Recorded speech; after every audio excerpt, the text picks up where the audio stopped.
Hello everybody, welcome into our latest live broadcast. It's Tuesday, the 24th of September, 2024. My name is CareyHolzman. Thank you guys so much for joining us today. I see our friend Buster in the chat room. Thank you again to Buster for not only his 10-pound super chat that he just contributed, but also a contribution earlier today that is extraordinarily generous, and we can't thank him enough for his continued support and friendship. Our friend Peter Laycop, we call him Buster, and he's telling us, good evening, Carey and Mara and everyone in the chat. All the best from Bonnie, Scotland, where the temperature in Edinburgh, 48 degrees Fahrenheit, which is 8.8 degrees Celsius. Well, if it makes you feel any better, here in Phoenix, record temperatures the rest of this week, like record, highest on record ever since temperature's been recorded. We are hitting 108, 109 degrees, when it normally this time of year we should be in the 90s. So we've got a big high pressure area. It's been that way for a while, and it's causing temperatures to be much higher than they should be. Although we're supposed to be in fall, this is still very much summer weather here in Phoenix, and hopefully one more, I keep saying that, I think this is the fourth or fifth week I've said this, one more week. I am so ready for those 40-degree temperatures, which of course will hit at nighttime, but not in the day. But still, anything better than triple digits here in Phoenix. Is hotter every year, and this year is no exception. Not only has it been hotter, it's remained hotter for longer. So that's always fun. And let's see who else. Rick Lakes with a $5 super chat, joining us from Minnesota. Right on. Thank you, Rick Lakes. Hello to 3D Everything. Hello to Richard DeFries. You guys are in there early. Arnold Albert saying hello. Doman 2000 saying hello. Mark Gaines from Northern Ireland says hello. Another great friend of the channel. All of you are great friends of the channel. Gil Garcia, Mark Baggett, John Svensson saying hello. Paul Howe says hello. Alexander Smith, as well as Chris Johnson, John Williams, Paul 1980s, and Nick Poverman all say hello. And there's Dan Nilsson joining us. Well, I'll tell you what, I've got something similar but different today, in the sense that there's a brand that's not very well known, and it's a sub-brand of Minisforum, and honestly, it's kind of an ugly name, at least in English. It's called Codlix. And what we have here is a Codlix branded, essentially Minisforum PC that is significantly discounted, more aggressively priced, I don't know how you want to say it, compared to the Minisforum counterpart. And of course, Minisforum's asking us to draw a little attention to this brand, because if you're looking for a bargain out there, stay away from the big name brands. Not that Minisforum is a big name brand yet, but they're quickly working their way to that goal. And certainly, people that have heard of Minisforum are more likely than to have ever heard of Codlix. So, apart from the name, which again, I don't know what it means. I don't know. I mean, for me personally, as a marketing person, I probably would have picked something a little sexier. But let's take a look at the Amazon page here. And we have a link in the video notes for this unit. And let's see how this is equipped and how it's priced. So let me jump over to our window capture and bring up my Amazon link, and then turn on window capture. There it is. Okay, so what you see right now is, you're probably drawn to that $600 price point, but I want you to notice this $112 coupon. That's gonna bring that to under $500. Now for under $500, you're getting a Ryzen 7 7840 8-core 16-thread processor, which can turbo up to 5.1 gigahertz in frequency. It's got 32 gigs of DDR5 and a 1 terabyte Gen 4 solid-state NVMe.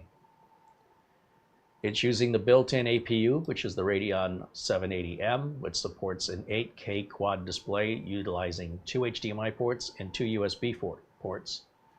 It's got 2.5 gig LAN, Wi-Fi 6E, Bluetooth 5.3, great for gaming and office use. It's pretty well equipped.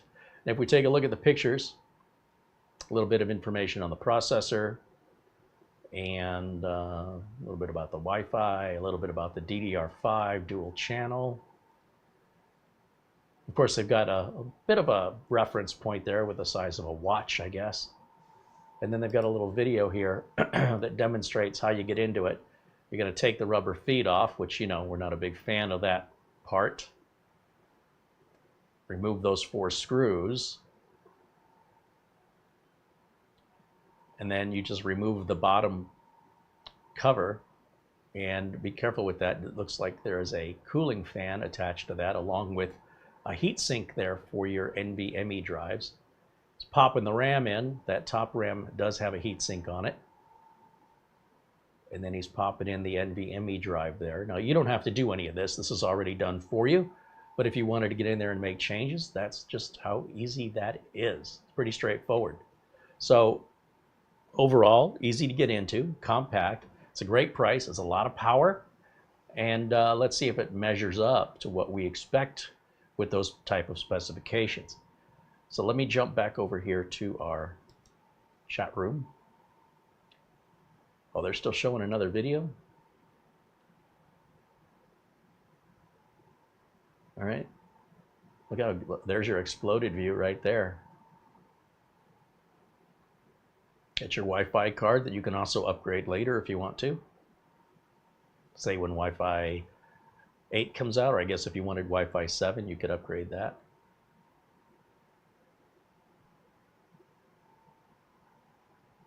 I love it when the manufacturers put these videos together. It makes my life so much easier. They have something called Cold Wave. Minisforum has something called Cold Wave, which is their way of keeping the computer cool. A lot of people freak out about these little computers potentially getting hot, especially if they're high-end mini PCs. And so they're claiming they don't have that issue. And we've been able to verify that these Minisforum computers, I haven't had a heat issue with any of them. Sometimes if they do run a bit hot, they can be loud. So I don't know about this one. I didn't notice them mention anything about noise, but it might have been in there and I just wasn't paying attention. So when you order it, this is the box you get.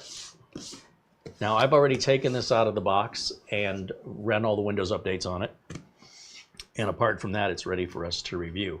So let me go back to my chat room over here. Okay. If I could figure out how to get this out of the box, we'll be all set. I guess we go this way. And then we go there. Okay, so you got your standard documentation that you'll find in all Minisforum computers, or in this case, Codlix, with a little foam on top to keep it from getting scratched. And then inside, we've got the machine itself, which is a pretty standard looking mini PC. Not big, not small, just more or less normal. We've got our 4 USB 3 Type A USBs right here, 2.5 gig LAN, 2 HDMIs, barrel power connector, nothing on the side, nothing on this side, 2 USB 4s with a headset jack, looks like a BIOS reset right there. And this is probably, if I had to guess, a little dynamic microphone, but I'm not sure. Next to that is a power LED and your power button. Pretty straightforward. Top of it just says Codlix right down there. And let's see what else we get. Move that over here. Okay, digging further into the box. We have a piece of cardboard here.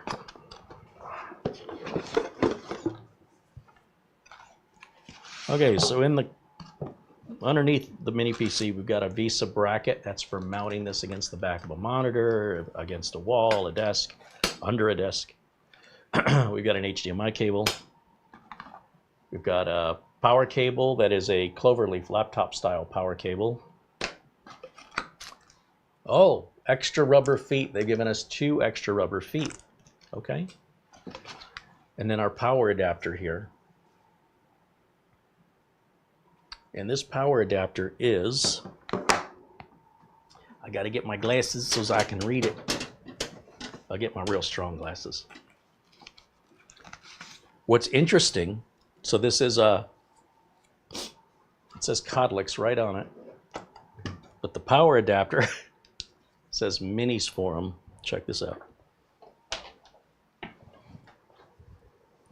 So this can get confusing if you're like, well, I don't own a Minisforum. Yeah, you do. If you bought one of these, that's Minisforum. So that just emphasizes what I'm saying there. And then our wattage is written somewhere here. If I hold it right side up. Okay. Now, you could freeze frame that if I didn't hold it up long enough. I just want to read it myself.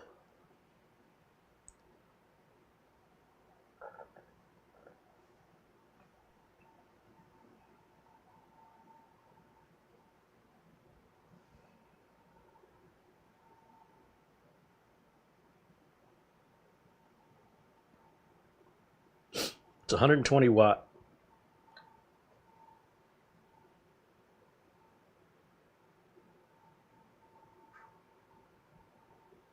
That's what I think it says. 6.3 amps, 120 watts. What's the voltage?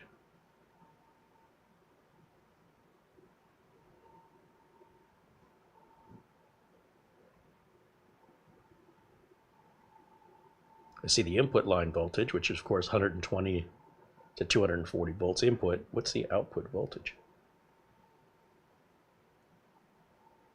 19 volts. Okay, so very similar to a standard laptop power brick. Boy, that writing is super tiny. Okay, so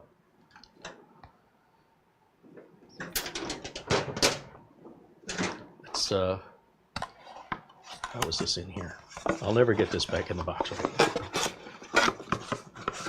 I guess that goes that way. These, I guess this has to go first, and then these,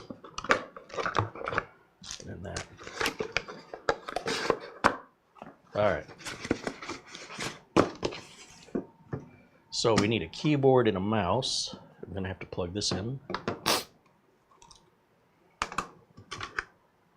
I guess I'm going to have to plug the keyboard in the back. No Type A's up front. Turn the keyboard and the mouse on. Okay. This is going to confuse me right quick, I'll tell you what. Now I need to plug this bad boy in, so I guess we'll bring this down to the outlet. That is not a very long cord, but remember you've got another cord that attaches here. And I should have one down here. There we go. All right. And then we'll plug that in right back here. And then we need HDMI port. So to my capture card, that should be this one right here. Plug into either of the two available HDMIs, doesn't matter which one you use. And then finally, just network. So we could go Wi-Fi, but I'm going to hook it up wired. Just easier. Let's see. Right down here. I have a mess of cables down there. All right, here we go. Plug that in, and I'll turn it on. Got a green light.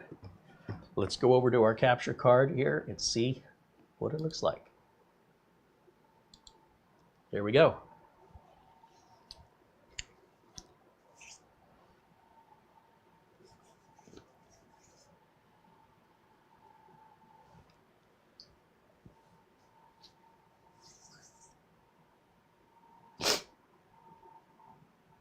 Oh, I got that automatic wallpaper thing that Microsoft's been doing. Oh, I'm fine with it. All right, let me go full screen over here on my side. Full screen. All right, let's take a look at our specs here. Right click on the start menu. We're going to go to System. And this says we have an AMD Ryzen 7840HS with 780M graphics, 32 gigs, everything's matching. Windows 11 Home. Keep that in mind, it's Home, not Pro.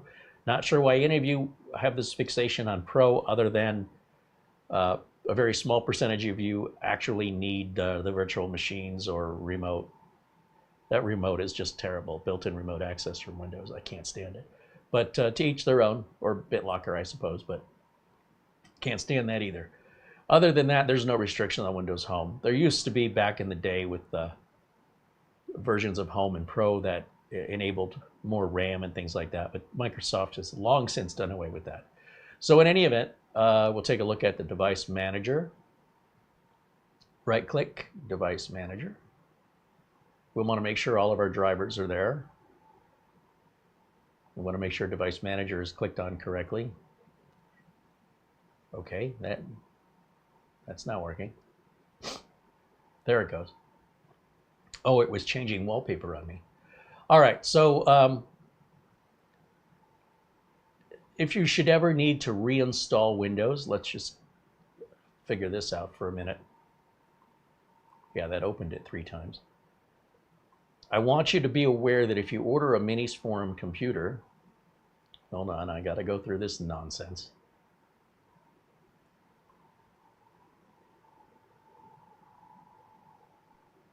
Okay, let's talk about Minisforum here for a second. If you need support for Minisforum, and you just type in Minisforum support in Google, it may not take you to the page you want to go to. If we go to minisforum.com/new/support, it's a new support page. And in there you will find your unit, and then within that there will be well, there's nothing under that one. So if I just bring up just a random one here, downloads, and there you'll find your wireless and Bluetooth drivers, Ethernet controller driver, chipset driver, graphics driver. Up here's your BIOS and firmware, and your user manual. Now, with regards to Codlix, I'm not exactly sure where the support page for Codlix is, but maybe it's on the Minisforum support page. I mean, I don't know. Let's go back to Minisforum support, and I'll just type in Codlix and see if anything comes up.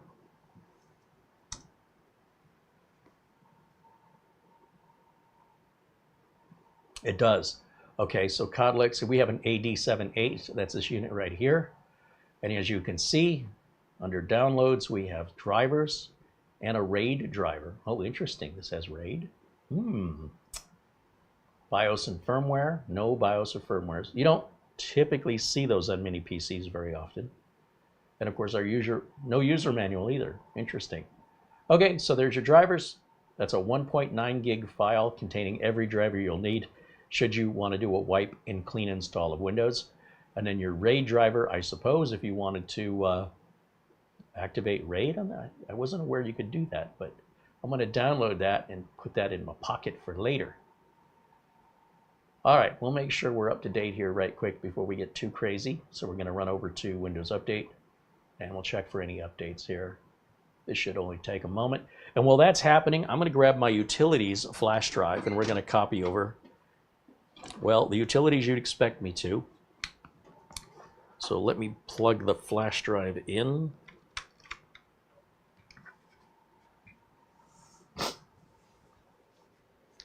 You know, I don't see the AMD Adrenalin driver on here.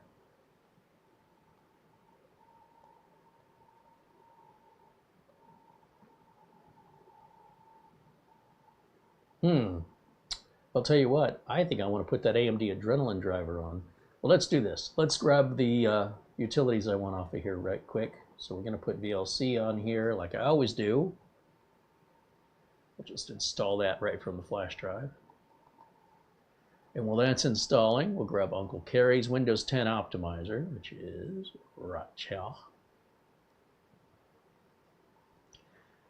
And I want, under PC testing software, CPU-Z and Crystal Disk Mark Portable. I don't think I need anything else. We'll hit Finish on that. Continue on that. Close. And eject the flash drive. Okay, next. Yeah, if you have an AMD system, you definitely want the AMD Adrenalin software. Now, they probably have some form of Adrenalin software on here because otherwise that device manager would have some items in it that were not identified. But it doesn't look like we've got the whole UI. So what I would do, and again, this is all free, AMD Adrenalin, enter, click on this first link, download software. Oh, we got to accept the cookies first. Download software, download Windows drivers. It's going to grab that right quick. There it is. Open the file. Yes. Install. And while that installs, we'll close all that background stuff up. And it's going to scan our PC to make sure we have an AMD computer and that it's compatible with the Adrenalin software. Otherwise, it will not let you install it. The Adrenalin software gives you a lot more control and improves performance and security of the PC. And as far as I'm concerned, it's critical to any AMD system. If you want to get the best out of your AMD laptop, desktop, mini PC, you want to make sure not only do you have the Adrenalin software, but you've got the latest version of it. It is free for you. You just have to know to go and get it or to update it.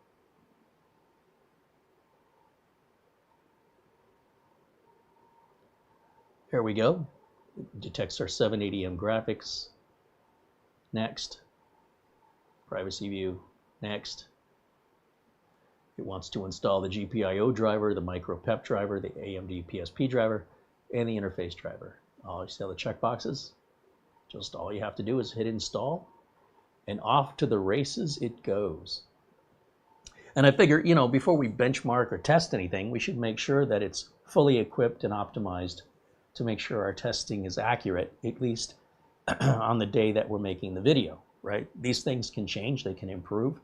They can improve the performance of the computer simply by updating a driver. So you certainly and most likely witness that just through old school video drivers making a pretty large impact on the performance of the machine or even the reliability of the machine. So we'll let that run, and in the meantime, let me go back over here to camera 1 for a second. See what you guys are saying here. I'm going to put myself in a corner so we can keep an eye on that install. And it's going to want to reboot when it's done there. So make that a little bigger. Let's see. What are you guys saying?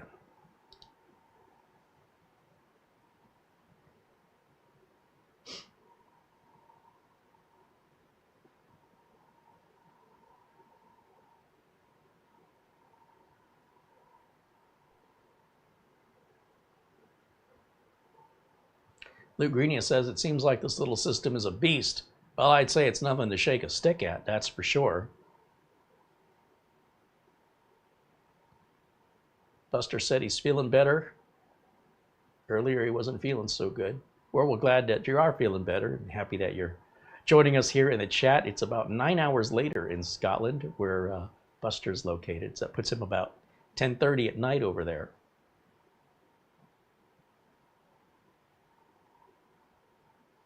David Graham joins us and says hello.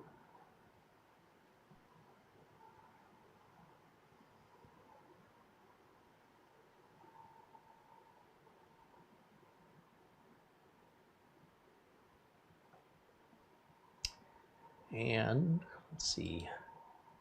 Yep, we're still installing over there.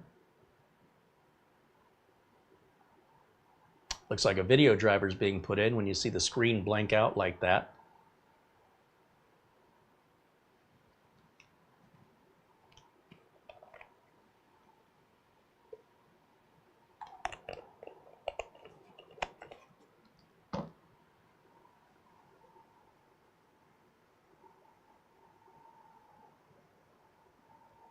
Almost there.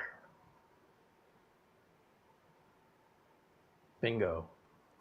And then we're going to want to restart for these changes to take effect. So let's do that now.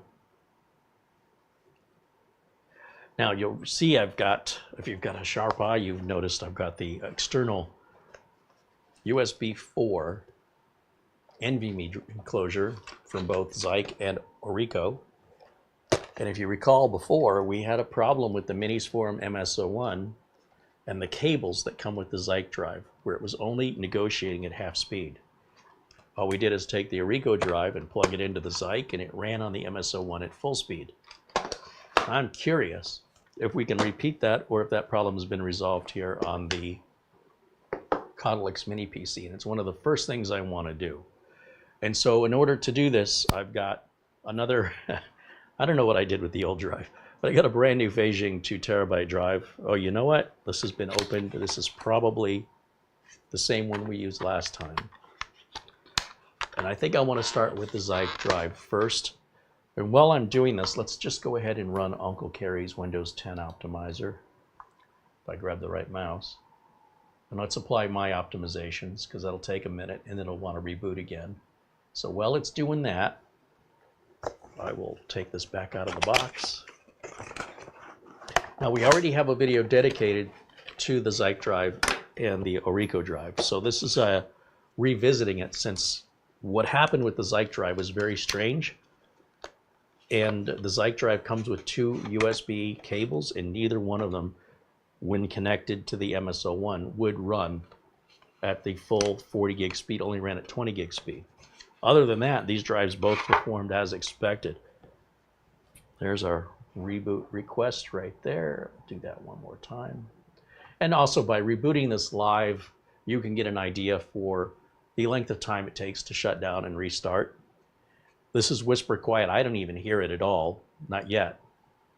We'll see if we actually push it really hard. Ryan says, with a $2 super chat, this must be Studio C. Yeah, we made that announcement about a month ago. This is about video 8 or 9 or 10 that we've done here, but we're glad that you've joined us, and certainly want to go back and see everything you've missed. And thank you for your super chat contribution.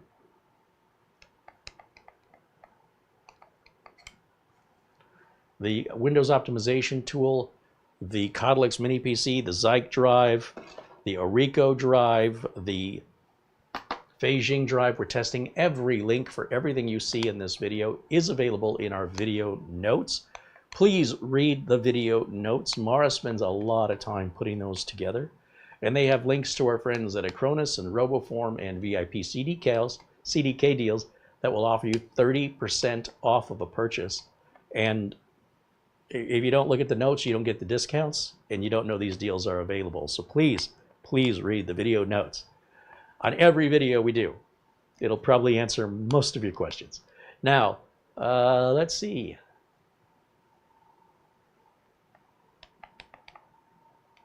Let me go full screen on camera 1 so you can see what I'm doing here. If I can press the right keyboard. There I am. All right, so here I've got the ZikeDrive. So this, once again, does that have plastic on it? I guess not. Weird. This is an NVMe external SSD enclosure. And this isn't really intended to be something that you use for like drive swapping. This is really, and not that you couldn't, but it's really designed to be a permanent, you know, put something in here and use it as an external drive that's going to run super fast. And if you have USB 4, that's 40 gigabits per second, and you use a Gen 4 NVMe drive, you should be able to get speeds of about 3,800 megabytes per second, which is faster, think about this, faster than the fastest Gen 3 NVMe drive you can put directly onto your motherboard. Now, even though a Gen 4 drive can go up to 7,300 megabytes per second, the 40 gigabits per second sort of equates to 4,000 megabytes per second, but there's error checking and parity overhead. So about the best you're going to see is about 3,800. If you put a Gen 3 drive in this, you're going to run as fast as a Gen 3. Then that's going to be your bottleneck. Or if you plug this into a USB 3 port or something like that, you'll only receive the speeds of the USB port you're plugging it into. So there's no sense spending the kind of money on this and then being cheap on your NVMe drive or being cheap on the computer you're plugging it into. This is as high end as you can go for an external drive right now, and that's USB 4. Now, if I open this up, this should slide one way or the other, I think, or no, I pull it up. There it goes, and then slide it towards me. And then there's our slot for the NVMe drive. And I'm going to grab our fanxiang 2 terabyte Gen 4 NVMe drive. I think these are a great deal. I've installed over 2 dozen of them. Never had one go bad yet. Knock on wood. This is a toolless design, so you just slide it into the slot. Kind of goes in on an angle. And then there's a little rubber nub up here at the top. We can just give that a little twist, and that locks the drive right in there.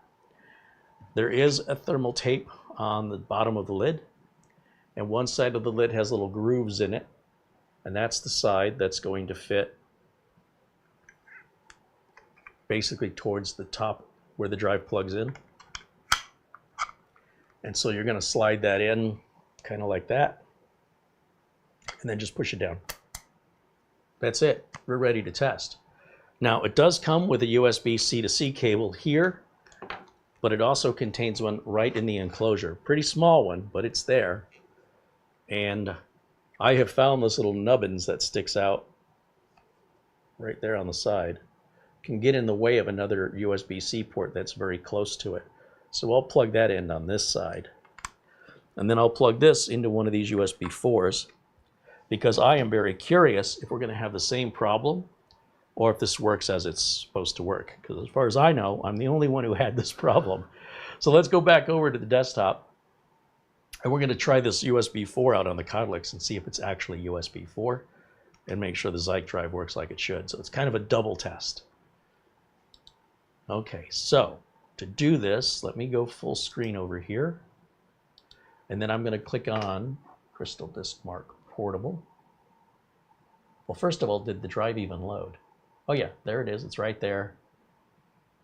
And it's empty. That's our C drive for some reason. All right, it's drive D. So let's go to Disk Mark 64. Make sure we select drive D. And let's run all the benchmarks and close this in the background, and let's see what it does. Now, while that is loading, let me go back over to camera 1 here for a second and put myself back in a corner so we can keep an eye on. Oh, ooh, that's good. Yeah, 3300. So essentially, the highest speed you're ever going to see on Gen 3 is going to be 3600. That's if it's installed in the motherboard or perhaps in an enclosure like this. Remember, the USB 4, like if you're using both USB 4 ports at the same time, I believe the amount of data bandwidth is split between the number of ports you're using. But 3373, not too shabby for an external enclosure. That's as fast or faster than many Gen 3 internal drives. So just keep that in mind. If you're copying a lot of files, it's going to take forever. It's going to take far less than forever when you're using a faster external drive. Ryan contributes $1 Canadian. Thank you, Ryan.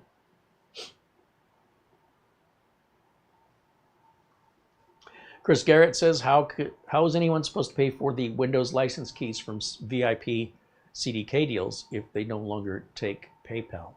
They take everyday credit cards. They take Google Pay. They will be bringing back PayPal. Not quite sure what the status on that is, but the issue, there's some issue with PayPal, and they're trying to get PayPal to cooperate. And PayPal isn't exactly, I mean, I don't know if you've ever contacted PayPal for help, but pack a sandwich.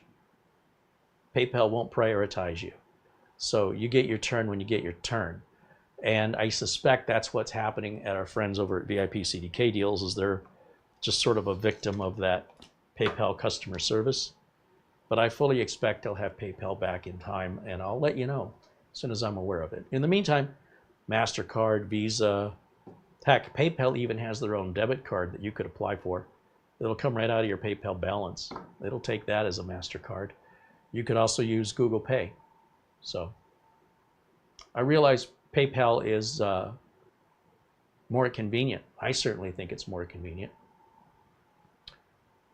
And they want to offer it. It's not like they don't want to. They're just trying to get PayPal to, whatever this issue is, they're trying to get it through to PayPal. They're legit and right whatever this wrong is.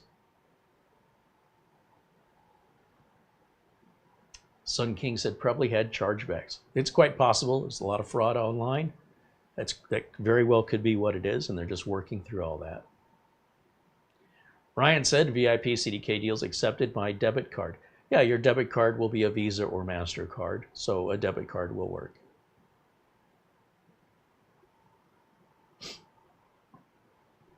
Chris Garrett said, I don't blame PayPal. I never had an issue. I blame CDK. I don't really think it matters who you blame since you're not a decision maker in the process, but you know, we don't know what's going on. So you may choose the negative view, you may choose a positive view.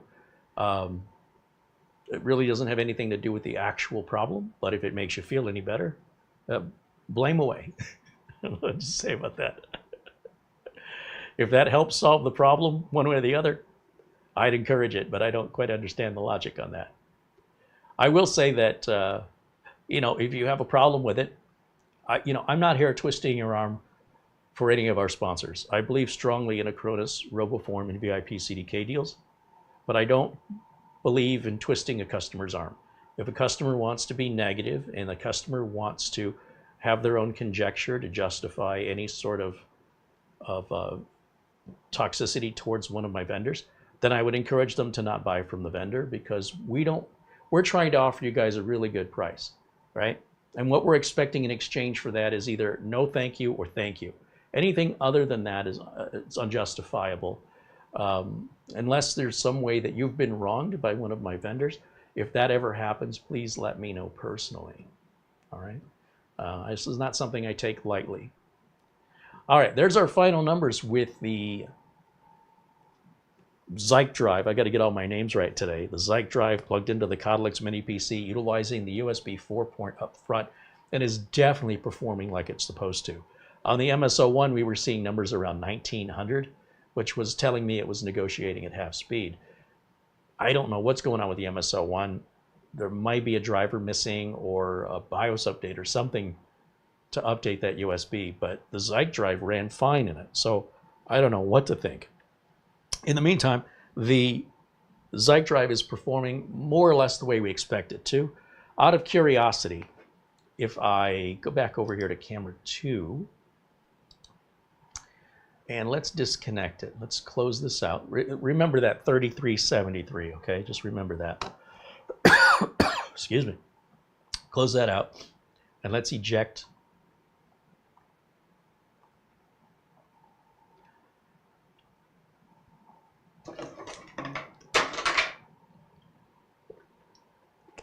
I'm gonna dry throat all of a sudden.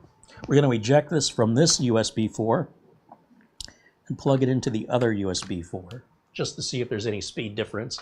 It should be about the same. No two tests that you run will ever be exactly the same. So we'll run this again. This time I'm only gonna run just the 2 top speed test, be over a lot quicker. We'll have our results a lot quicker.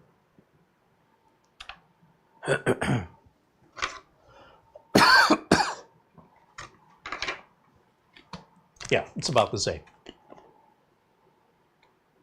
That's good, that's consistent, that's what we want to see, and also definitely running at 40 gigabits. Remember, 4000, if everything was perfect and there was no overhead or error correction or parity checking, 4000 would be the best. However,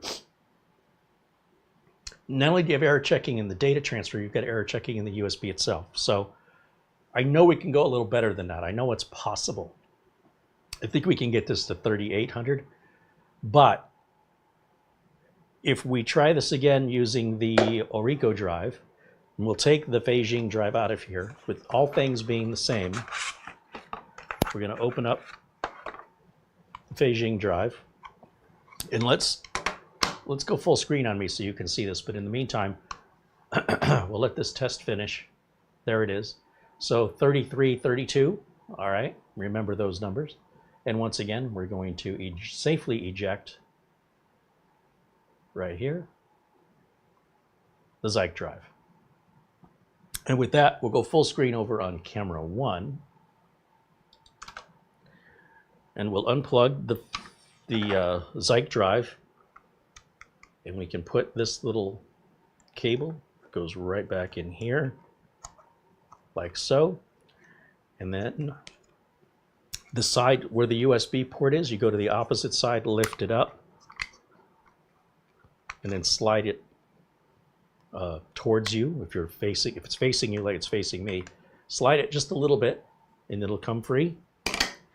We can turn this little plastic nubbins and take our fanxiang drive out, and we'll just put this back.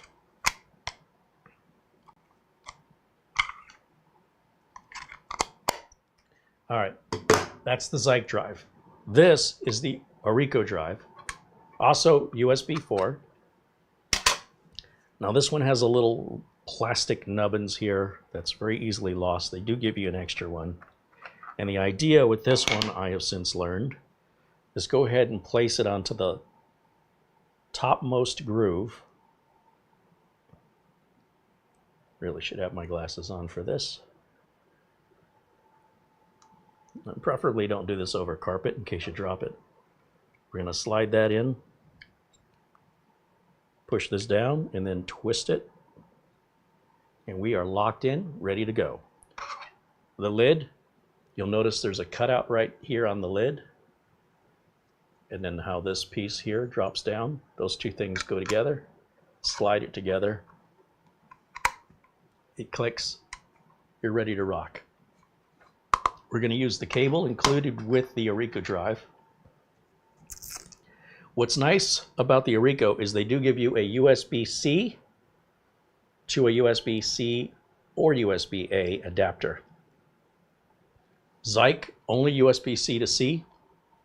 You get two cables. The only difference is length. They're both USB-C to C. For whatever reason, when we use the cables included with the Zike, on the Minisforum MS01, we only negotiated at half speed. When we took this cable from the Orico drive and plugged it in Type-C to Type-C into the Zike, it ran fast, like it's supposed to. I don't know what's going on. I can't explain it, and it is what it is. So let's grab, obviously, this end we'll plug into the Orico drive. And this end we'll plug into one of the USB 4 ports up here. We'll use the far one first. This does have a little active cooling fan that turns.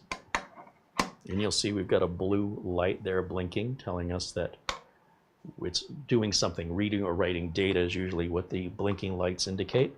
And we're going to go back over to camera 2, which is our desktop. Full screen. Okay, here we go. We're going to go back over to this computer, make sure we have the D drive. We do. There it is. Okay, back over to Crystal Disk Mark.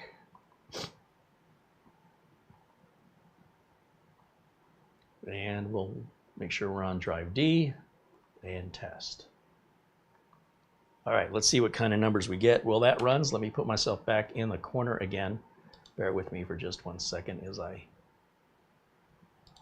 find the corner. Here we go. Now look at that. The numbers are virtually the same. So I believe, depending on the computer you're using, how the USB 4 is implemented, there does seem to be a difference that these external NVMe enclosures that are USB 4 seem like they can perform faster. I seem to recall we were getting like 3600 or 3800 on the Minisforum. I'd have to go back and relook at the video. I might remember it wrong. But still, 3373. So if you have, for example, a typical mechanical hard drive that plugs into USB, like one of those Western Digital Passports or Seagate Elements, those run maybe 200 megabytes per second, maybe. This is about 15, 16 times that. More than 16 times that. It's fast. And we did a review just on the Orico, and we did a review just on the Zike. And the Zike review went a little sideways because of that half-speed negotiation. And the Orico we've never had a problem with.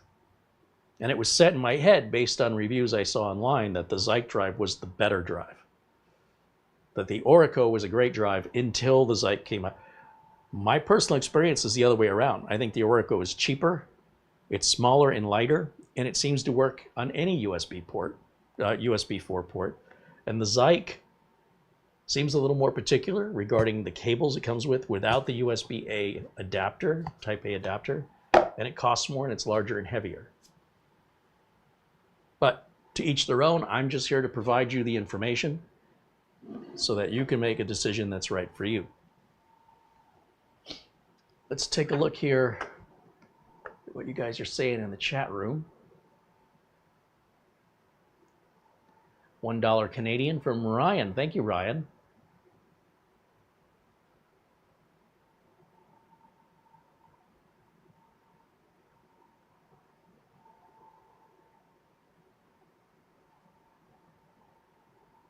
Ken Jung said that is a nice speed. It's not bad, and it's all toolless.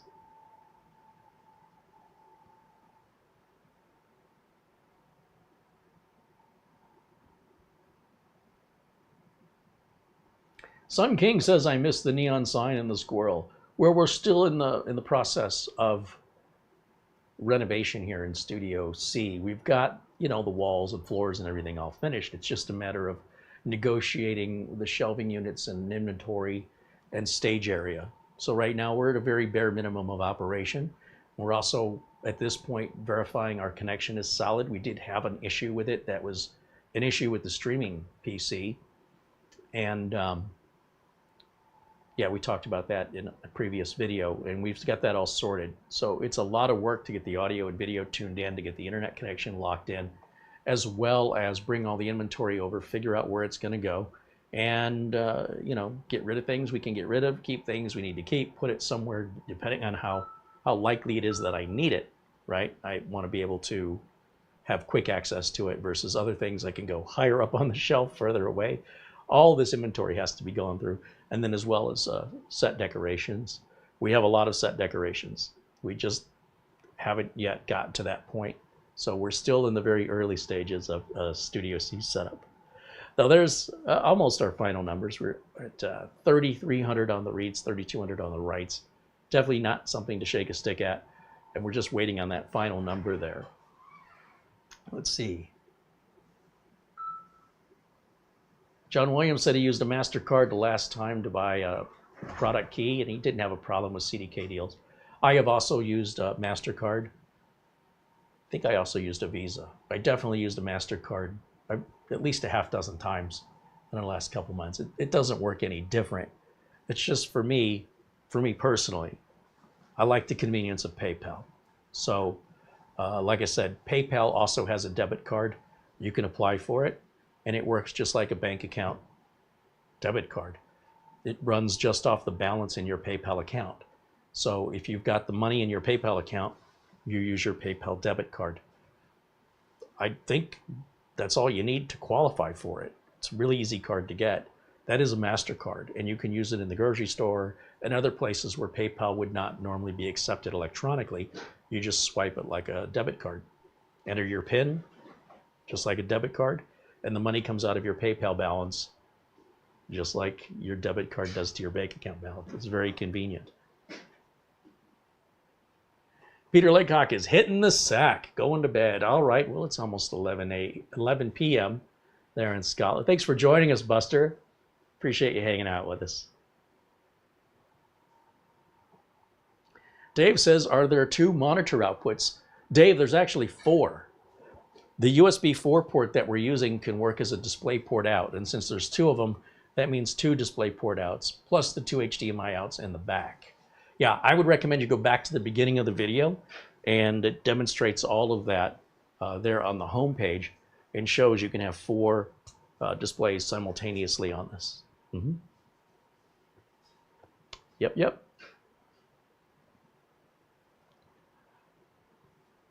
John Famlor says those 2 USB 4 ports make this machine eternally useful. It's always amazed me that desktop PCs other than from Apple, have generally neglected Thunderbolt type ports. Yeah, you'll find Thunderbolt on almost all the Apple computers, but you don't see it too often on PCs unless they're higher end. Remember, a royalty has to be paid to Intel for Thunderbolt, and it's quite expensive. USB, there's a royalty, but it's insignificant. It's a tiny amount of money. So one of the reasons you don't see it is it adds cost to the manufacturing, which means they have to sell it for more.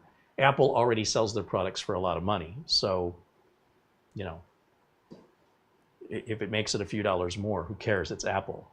Apple keeps making it a few dollars more anyway, and they just keep selling them like hotcakes.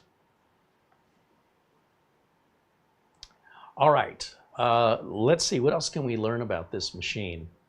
Let me go back to full screen on camera 2 here. There we go. So there's numbers. Oh, what about the internal drive? We've got a, what do we have in here? We'll right click, go to properties, and then we'll go to hardware. This is a Kingston drive. Kingston is what comes with the Codlix computer. The fanxiang, that's our external D drive. So I want to test the speed of the drive that the Codlix comes with. So we'll change the drive to drive C, and we'll run these tests to see how fast the Gen 4 drive is that comes with the Codlix unit. These are generally mid-range Gen 4 drives with speeds of around 5,000. Yeah, so we're pretty much in the general range. Once again, with Gen 4, you can get speeds much higher. You can go to over 7,000, but you're going to pay a lot more money. For those higher speed drives, they also generate more heat. What's also interesting is that since there are 2 NVMe slots, that we could put 2 of these drives together, put them in RAID 0 and double our speed. So we could get to, say we put 2 high-end, these fanxiang drives. Let's say we get 7,000 megabytes, 7,100 megabytes per second. Multiply that times 2 in a RAID 0, and you can get 14,000 megabytes per second in a RAID 0. You've got no backup, and if either drive dies, if you have no backup, you lose everything off both drives. So backups are really important to make. If your Windows is corrupted and you have a hard time booting, you're going to have to make a custom USB rescue disk that has the RAID drivers on it, or it will not see any drives at all. So it's a pain in the butt. But, with a Gen 5 NVMe SSD, you'll soon be able to get over 15,000 megabytes per second. So it's coming out next year. You're going to see the 15,000s, not just a couple months away. And then more and more we'll start seeing mini PCs that offer Gen 5. However, they do run super, super hot, and that could be a problem on a mini PC. So just bear that in mind. You want to go faster, you're going to pay more, and you're going to run much hotter. And that's true of cars and computers and CPUs. It's true of walking versus running. Everything in life, the more power you pull, the hotter it gets and the faster it goes. Or in the case of a light bulb, you can make that light bulb really super bright by just cranking up the voltage until it burns out. And when it burns out, you don't want to touch it because that'll burn your skin. All right, let me go back over to the chat room. Let's see what's going on over here. Bill Sony says hello. Paul Howe says it's 9:48 p.m. in the UK. Right on, thanks for that. I always get our time zones a little confused as people watch from all over the world. Paul Gray watches us down in Australia. Oystein watches us in Norway. Buster in Scotland. Mark Gaines in Northern Ireland. Ian Gooch in London.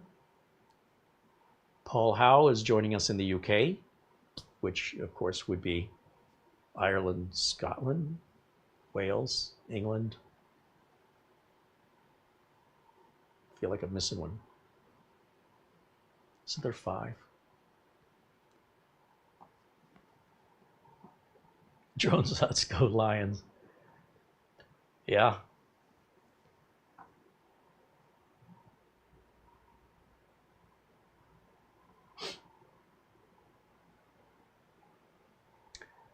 Almost done with our test here. So that's a pretty good generic Gen 4 mid-range drive, right?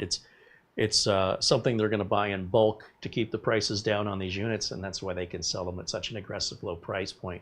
If you tried to build something equivalent to this with desktop parts, you're going to be around $800. minimum $800. So this is under $500. It's already built. It's plug and play ready. Granted, it's not as repairable as a desktop, but the way they're making things these days, I mean, the only moving parts it has is a cooling fan. Wayne Ellison mentions they're 2 hours ahead there in Houston, Texas.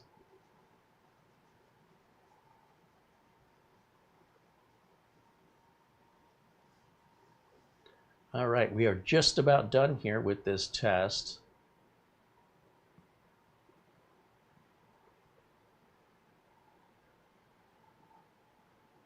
And is that done? David Collins said he's in Houston too. Look at that. John Famler said we could be entering an era where these machines can easily be useful for a decade, especially since so many computer functions are online. Anything's possible. I'm not quite sure I would promote this as a 10-year computer build to a customer, but I would say, you know, within 5 or 6 years, you're likely going to want to replace this as more and more power becomes available at lesser and lesser of a price. It'll be very interesting to see where we are with computers in another 5 or 6 years.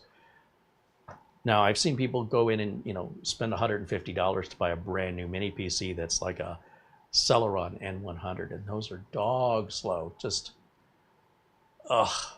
I mean, granted, you're going to have your Windows 11 compatibility, and it's under $200, but it's, aside from basic surfing the web and maybe paying some bills online, yeah, it's not very good. Updates, it'll take 2 hours to download updates. They're really, really slow. If that's all you need and $200 is all you got, the thing is for under $500, you're getting 4 to 5 to 6 times more power, but you're not paying 6 times more price or 5 times more price or even 4 times more price. This is a much better deal. Spend a little bit more, get something way better. You deserve it, and you'll never go back, because once you start using a faster machine, going back to an older machine is unacceptable. You will become intolerant to it, I promise. All right, there's our final numbers for our internal drive. Let me grab a screenshot of that. Let's go full screen over here. And we'll just do a file, save as. We'll make it a JPEG. I will call it Crystal Disk Mark. And we'll save it to the desktop right there. Okay, so we have just a recording of that for future reference. If we bring up CPU Z, we can look at some of the internals here, but we've pretty much verified that on the system properties.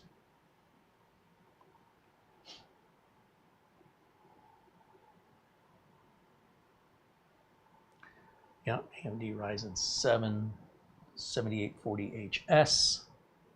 This tells you a little bit about the main board they're using, the AGESA settings. Memory, 32 gigs, it's DDR5. It's 2 sticks of 16 gigs each of DDR5. And the details, the memory is 5600 speed from Micron, which owns Crucial. Graphics, this is the APU, so the built-in 780M graphics. So you can do some gaming on this. I don't know, for me personally, I don't have much time for that anymore. I don't know, games just ain't what they used to be. But it'll do some games. It kind of depends on what you're playing and what resolutions. Let me disconnect the, see, I don't have my flash drive icon down here, my eject. So we'll go to taskbar settings, and under taskbar not behaviors, taskbar, system tray icons. I want to make sure that safely remove is added on there so I don't have to search for it. And I want the AMD Adrenalin software. See, I already forgot I installed it.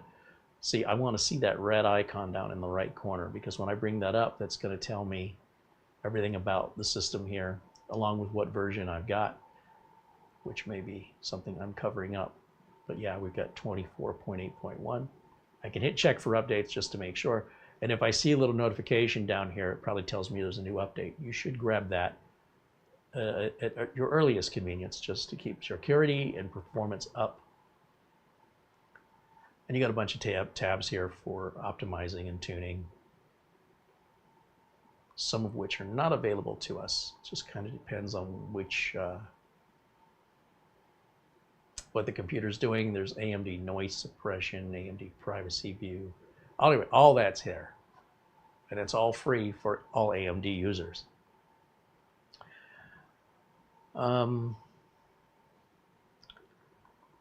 The Kingston drive, yeah, that is a 1 terabyte drive. So 1 terabyte of storage and 32 gigs of RAM with a Ryzen 7 for under $500 with a 30-day return window from Amazon. You have 30 days when you purchase from Amazon to return anything you buy for free within 30 days for any reason whatsoever. Just so much as I change my mind to I don't like it or it's broken, whatever the reason, you have that option available. So you have peace of mind. If you want to order one, you know that you're not going to get ripped off. Your satisfaction is guaranteed. And you should know within 30 days if you like it or not, right? It seems common sense to me. So let me go back to full screen on camera 1. And you can watch me put this away. I'm going to take the fanxiang drive out of here. Just turn that and lift it. Take the little plug out. Put that back in there for another review for another day. And I'll keep the little plug in here. Is that right? Yeah, goes to the far hole. These other holes are for smaller, shorter NVMe drives, which I don't use, the 2240s, the 2242. So the 22 is describing how many millimeters wide. This is 22 millimeters wide. This is a 2280. It is 80 millimeters in length. They do make them at 2260 and 2242. I don't use them. They are not as common, but this will accept it. It does have that small fan on it. It's a bit lighter, and I believe a little bit less expensive than the ZikeDrive. I mean, they're both good. So really up to you. If you decide you need a fast drive and you have a USB 4 port, without a USB 4 port, you're simply not going to get the advertised speeds. Now, with the Orico, you're supposed to put this little heatsink on the drive. But if your drive already has a heatsink and you could close the lid, you don't need to use the enclosed one. And they give you 2 thermal pads with that as well. So that's all included with the Orico. The Zike, as I mentioned, it's got the thermal pad already attached. I think it was already attached on the lid. And then just USB-C cables, no Type A is available on the Zike. But the Zike does not have a fan. It's a giant heatsink instead, and it's using that giant heatsink as a passive way to cool your NVMe drive. So to each their own. That's going to have some value to some people and no value to others. I leave that to you to decide. I'm not here to decide for you, just to make you aware of what your options are. And that can just go right back in there like so, I think. Yep. And then our ZikeDrive can go back in its package. It's got a little cutout there for the little nubbins on the USB-C cable. And we'll pop that in there. This will go right on top. I mean, normally you guys wouldn't be putting this stuff back in the box. Normally you'd be using it, I hope. But I think these are going to be coming up again in the future, so I want to have them ready, sort of like new, ready to go for any future testing. But they are intended for you to put a drive in it and use it as an external drive for very quick backups or file transfers through your USB 4 port. And of course our fanxiang drive, it's good to go. And we'll put that back in its package. What's interesting is there's a little window in the box. And I notice when I put these back in, I always put them in backwards. So what I would do, just from my own OCD, is turn that drive around like so. And that way, when I put the instructions back in the indentation, you know, it covers the drive, you can't see it. So if you put it in this direction, it will align with that window, which is how it was when it was new. Now, I might have flipped it 180 degrees. It might be upside down. I'm not that OCD. Just a little OCD. That's a slippery little guy. All right, so those are the drives we tested with. This is the box the Codlix came in. And do you have any questions about it that I can answer? This will be the time for any questions on the mini PC.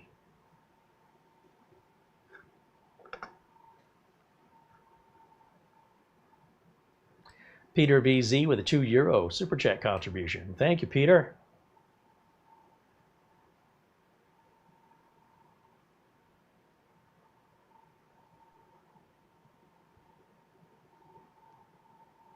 Bill Sony T, is there any get for Intel like AMD Adrenalin? The Adrenalin AMD software is like the Intel chipset driver. So you always want to make sure that you have your latest Intel chipset driver. It doesn't have that interface though. Intel does have an ARC video driver for the latest Intel processors that have the I think they have a built-in ARC processor, if I'm not mistaken. Even the Iris ones, I think, will still use the ARC driver, and it will give you an interface strictly for the GPU that kind of looks like the AMD Adrenalin software. But they're competitors, right? So they do sort of offer the same things, but they offer them differently. Just like Toyota versus, say, Nissan or Honda. They sell very similar products at very similar prices, but they have their own little twist on things.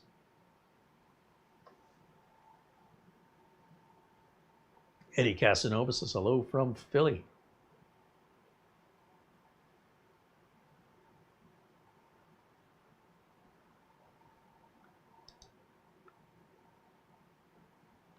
Let's see.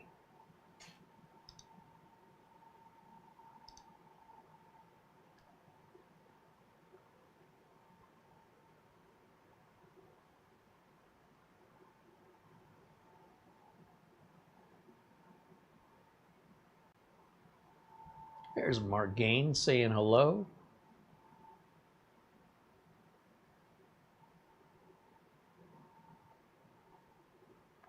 Luke Greenia says, I don't have any questions, but I want you to let you know I'm enjoying the Project Zero build, and thank you. You know, I don't want to I don't want to ruin your day, Luke.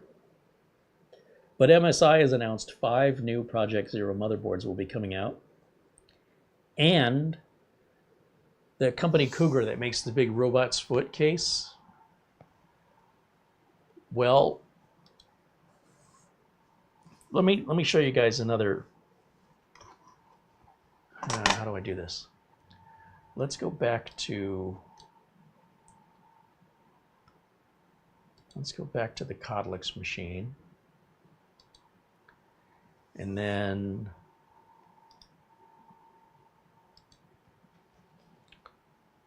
we'll use this mouse and this keyboard. We'll go to YouTube. There is a content creator, and his name is Robitech. And he does live videos and edited videos, Robitech. And I strongly recommend this channel if you enjoy PC building.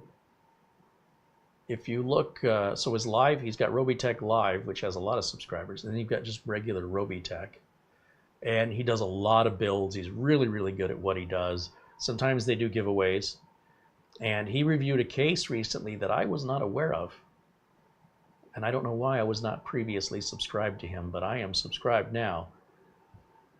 Robitech, let's type in Cougar.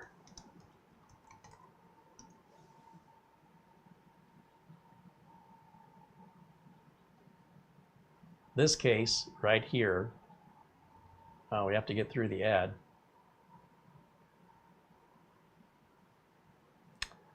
Sponsored, 1 of 2. Lovely.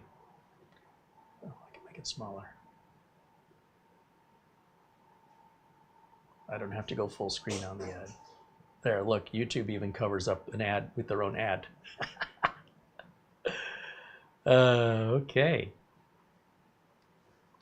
Let's hit skip here. Finally. So he's got this build that is it's got a, you see this fan down here? It's got a little area that displays, you could put like a little figurine or something on this plate that lights up and spins, and it's just a showpiece for your case. How crazy is this? And it looks like it's got a like it's on a skateboard or something. It's really bizarre. So anyway, I don't want to play too much of his video and get a copyright strike. I think you get 15 seconds or something.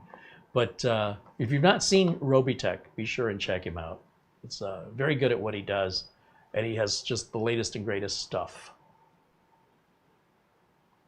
And give him a subscriber or subscribe. No, he's got the regular channel and the live channel. He's got 2 different channels. So if you subscribe to one, you won't get notifications about the other one. You've got to subscribe to both of them if you want the notifications from each channel.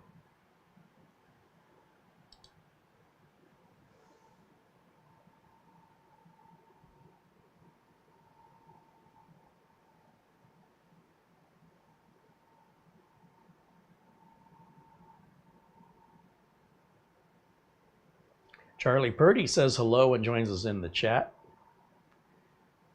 Bill says, Carey, I like your wallpaper. So that's automated through the latest Windows updates with, I believe, Windows 10 and 11.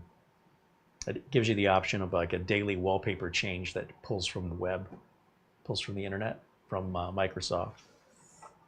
I did not set that up on purpose. I just went with all the defaults and all the Windows updates in prepping this machine for today's video, and it just did that on its own.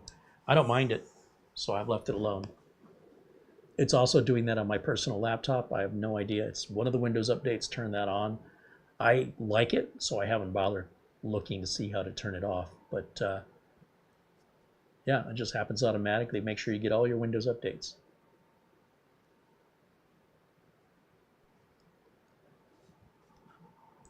So once again, we're looking at, close this out, turn on my screen capture. We are looking at the Kodlix AD78. That's the model number, AD78, Ryzen 7 7840HS, 32 gigs, dual channel. You can even put 2 NVMe drives in it and run them in a RAID 0 if you want to get that extra boost in speed. AMD Radeon 780M is the built-in graphics in the chip. Supports an 8K quad display using 2 HDMI ports and the 2 USB4 ports. The LAN connector in the back says it's 2.5. Let's check that. We haven't checked that. So let me go back to, let's go back to the desktop here.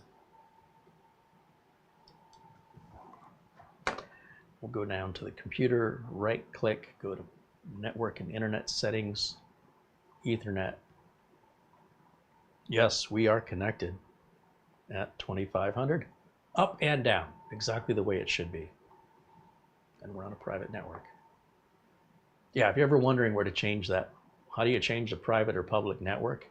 Just right click, go to network, internet settings, click on, whether you're connected Wi-Fi or Ethernet, and you'll see right up here your profile type. It defaults to public for security reasons. Okay.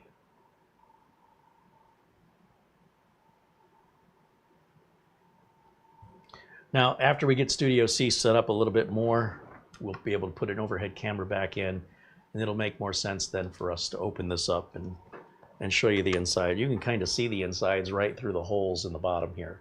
It's very easily accessible. I don't like you've got to take the rubber feet off to get to the screws, but this is what Minisforum does.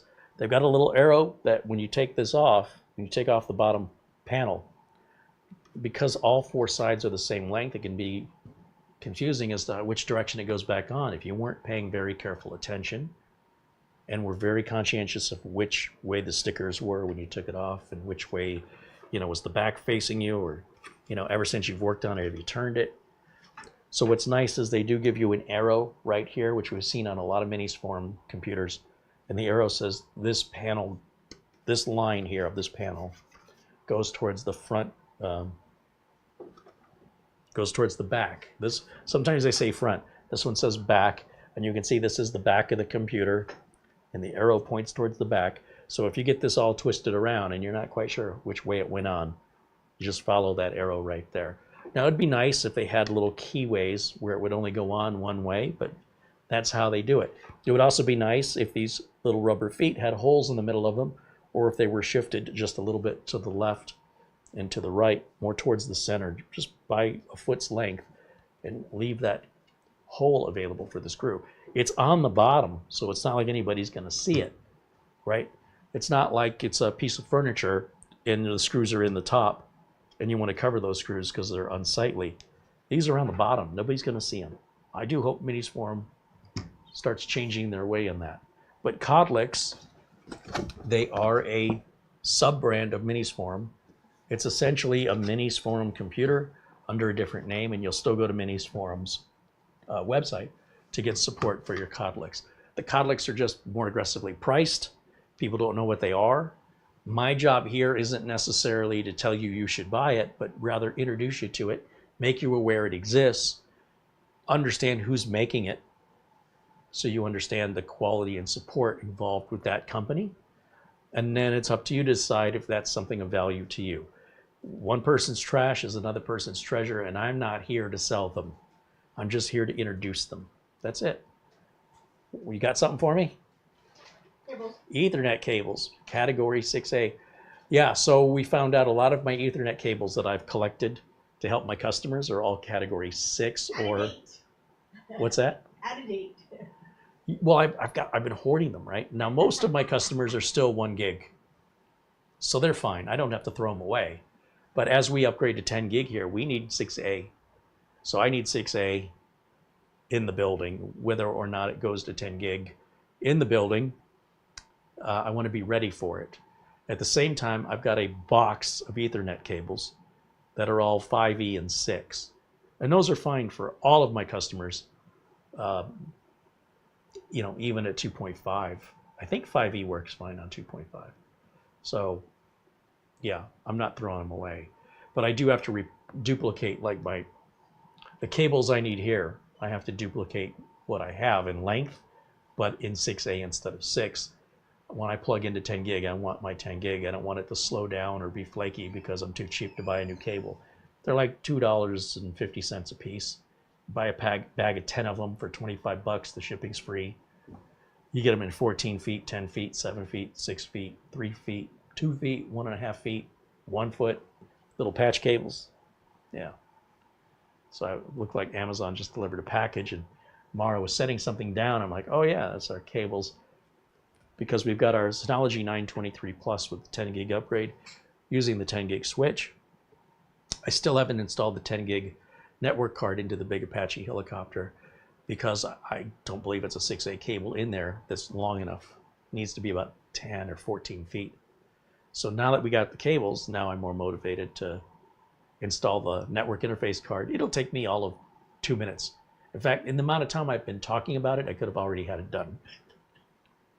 But I want to make sure I have a category 6A cable. I only want to do it once. So, yeah.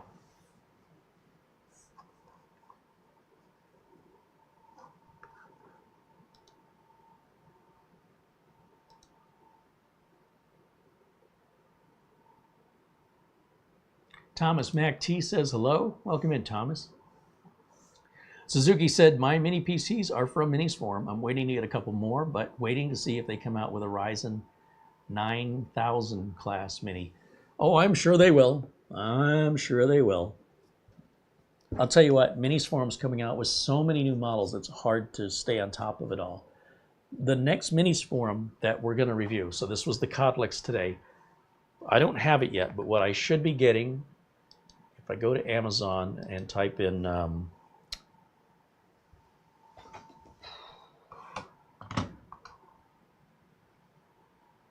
UM760 Slim. We've already reviewed the 760, but the 760 Slim is thinner, and I should be able to show this to you. Window capture on. Now, this has half the RAM, okay, 16 gigs of RAM. And it's got like half the cores. I think this one that we reviewed today is a lot more cores. This is only a Ryzen 5 versus a Ryzen 7, but it also means it'll use less power, get less hot. What's interesting about this for me personally is, once again, I believe we have USB 4 on this. Let's see what it says. UM760 Slim, 16 gigs, DDR5, 1 terabyte Gen 4 solid state, supports 8K on the HDMI outputs and USB 4 outputs. So, as Wi-Fi 6, very similar to what we're using today, just thinner, so you can't like put a drive in it.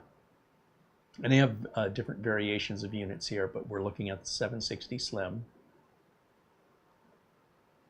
Look at the price, $320, so it's about $180 less than the Ryzen 7 we're looking at today. Again, half the RAM. And when it comes to the, let's see, 60 watt performance, noise level below 35 decibels. Here's what I want. 2 USB 3.2s, Gen 2. Those are Type A's. 2 USB 2.0 ports, that's your keyboard and your mouse. It only has one USB 4 port that supports the power delivery, whereas this unit we looked at today from Codlix has the 2 USB 4s. It's got one HDMI port, where the Codlix today has 2 HDMI ports, but it does offer you a display port. It's got the audio interface, the clear CMOS, that's the same, 2.5 gig, and wireless LAN, that's 6E, and Bluetooth 5, that's all the same as the unit today. Supports 65 to 100 watt power supply, 15 watt power delivery.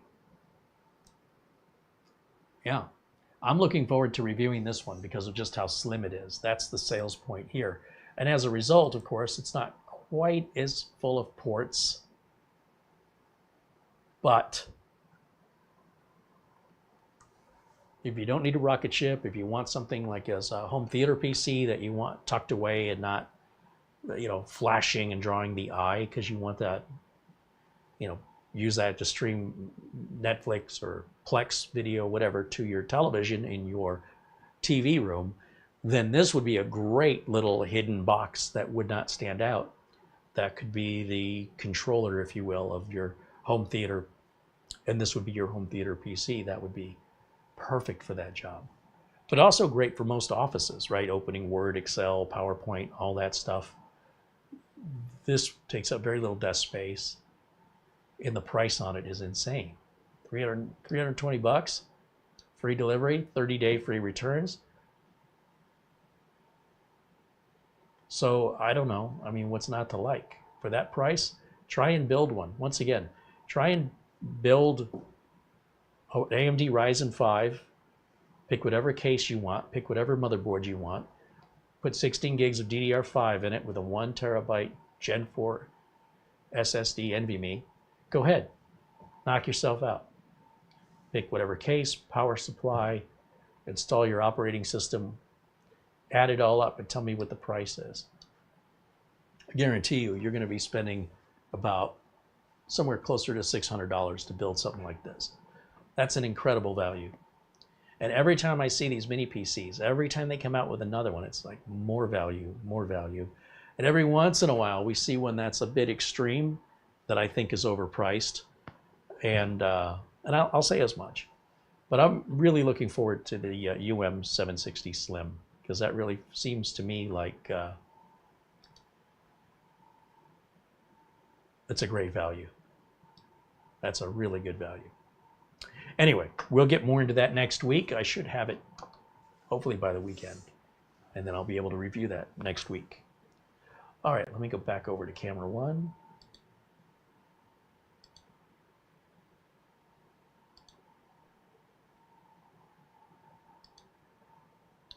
And back over to the chat room. Charlie Purdy with a $20 Super Chat contribution. Right on. Thanks, Charlie. Thank you very much. Rick Lake said, I'm interested in getting this mini PC. I just got to find the money for it. Hey, well, that coupon's valid, that $112 off. And again, get it from Amazon. You have that 30-day return. If it's not everything you think it should be, send it back. Full refund.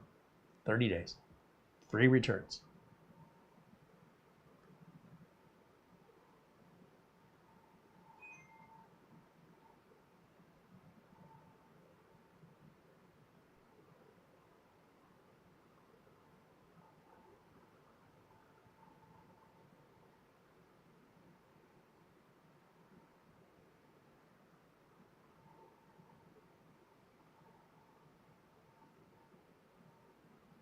Oh, Mark Gaines mentions the MSA1 from Minisforum that we've reviewed here.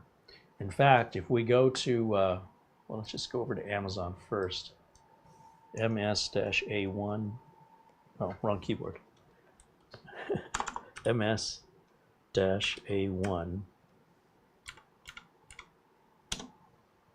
Is that a 9000 series?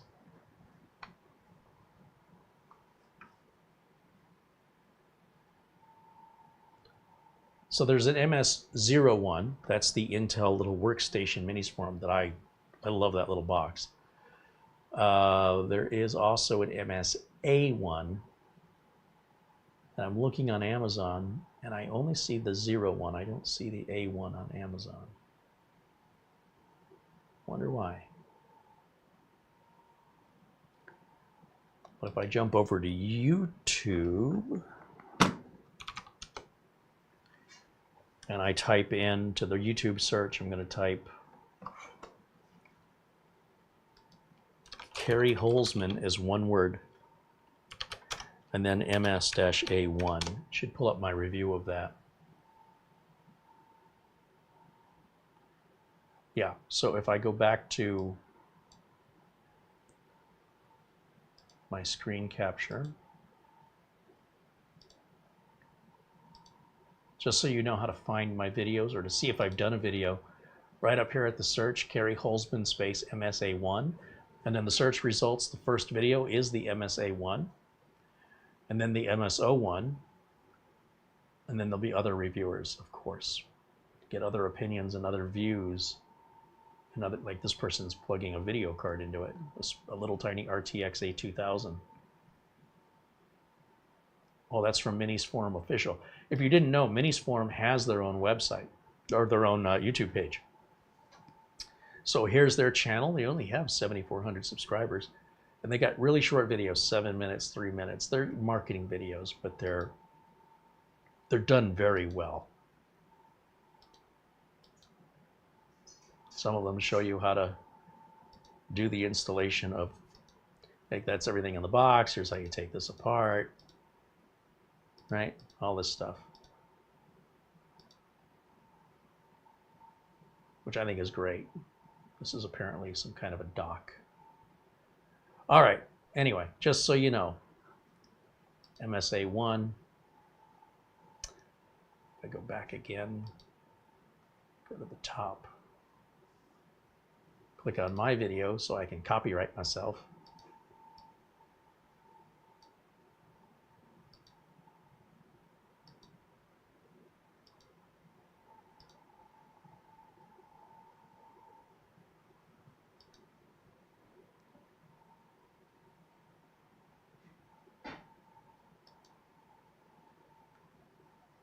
That's an 8700.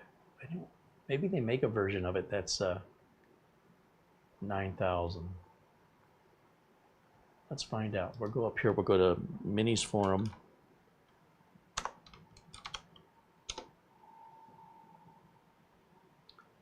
And let's just take all that off the end. Oh, the G7 PT. Oh. That's a gaming mini PC. Okay, let me see. Mini PC.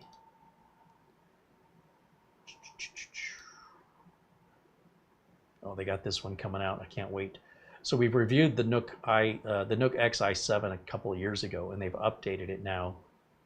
I can't wait to get my hands on one. And when I do, I'll review it here. There's the MS01. I want the MSA1.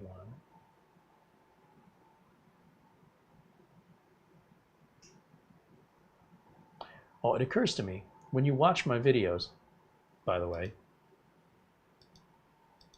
let me go back to my video, and you scroll down to the video notes right down here. We'll keep talking about video notes. Here's the official page right here. I don't even have to search for it. That's convenient. And this will give us the deets on the MSA1. We're going to store.minisforum.com, and for some reason, not loading correctly. There it is. So you can get the bare bones unit, which is just the CPU. You put your own RAM and you put your own storage and operating system on it for as little as $259. That's a really good deal. Holy cow, is that a good deal? I mean, you're probably going to change the drive and RAM out anyway, right? Because you want something faster and bigger. So what processor is this? It has a removable CPU. Oh, that's, you know, I haven't opened it up and checked that, but it's got a desktop CPU in it. Is that right? So in theory, you could swap that out to the Ryzen 9000. It's got USB4 on it. Triple screen display up to 8K, got all these ports. It's basically the AMD version of the MS01 workstation. Yeah, it's telling me it's got the 8700G, not the 9000 series. So anyway, a little squirrel moment there, but interesting just the same.